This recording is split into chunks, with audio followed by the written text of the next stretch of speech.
नमस्कार दोस्तों, उम्मीद करता हूँ कि आप लोग बहुत अच्छे होंगे और इनको तो आप पहचानते ही होंगे। ये हैं एलॉन मस्क, दुनिया के सबसे रईस इंसान और टेस्ला, स्टारलिंक, न्यूरालिंक और स्पेस एक्स जैसी कंपनियों के और हाँ, साथ में ट्विटर जो अब एक्स हो गया है, इनके मालिक।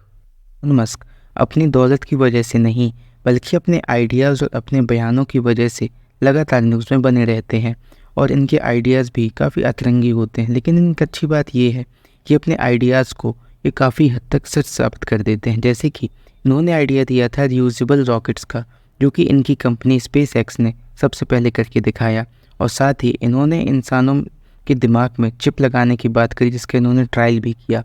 और इनका जो सबसे बड़ा सपना है वो है मंगल ग्रह पर इंसानों को बसाना। आपके मन में यहाँ पे एक क्वेश्चन आ सकता है कि हमारी सोलर सिस्टम में तो और भी कई सारे प्लैनेट्स हैं, तो सिर्फ मार्स को ही क्यों चुना?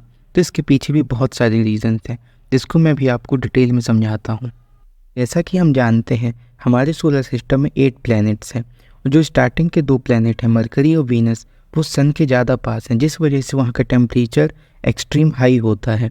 और मार्स के बाद के प्लैनेट जो है वो गैसियस प्लैनेट और साथ ही वो सन से काफ़ी ज़्यादा दूर हैं, जिस वजह से उनका टेम्परेचर एक्सट्रीम लो होता है, जिस वजह से वहाँ लाइफ सस्टेन नहीं कर सकती।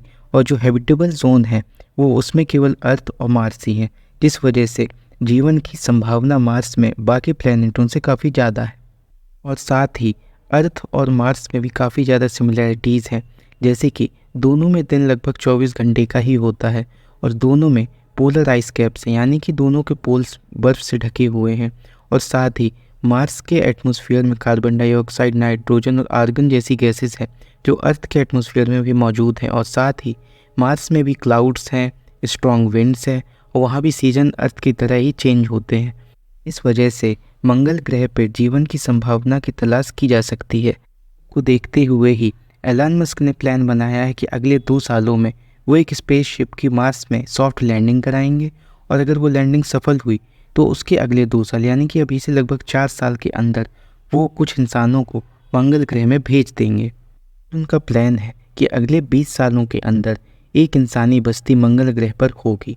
लेकिन ये काम इतना आसान भी नहीं है, इसमें बहुत सारी कठिनाइयाँ हैं। जैसे कि मंगल ग्रह पर या आउटर स्पेस में कुछ भी 1 टन सामान भेजने में $1 बिलियन का खर्च आता है और एलॉन मस्क ने भी इस बात को माना है और उन्होंने बोला है कि हमारा टारगेट है कि हम इस प्राइस रेंज को 100 के यानी कि $10 लाख तक लाएं, तभी इंसानी बस्ती मंगल ग्रह पर बन सकती है। क्योंकि एक बस्ती बसाने के लिए आप भी जानते हैं कि बहुत सारा सामान लगता है और मंगल ग्रह पे वो कुछ भी ऐसा भी मौजूद नहीं है, हमें सब कुछ अर्थ से ट्रांसपोर्ट करना पड़ेगा।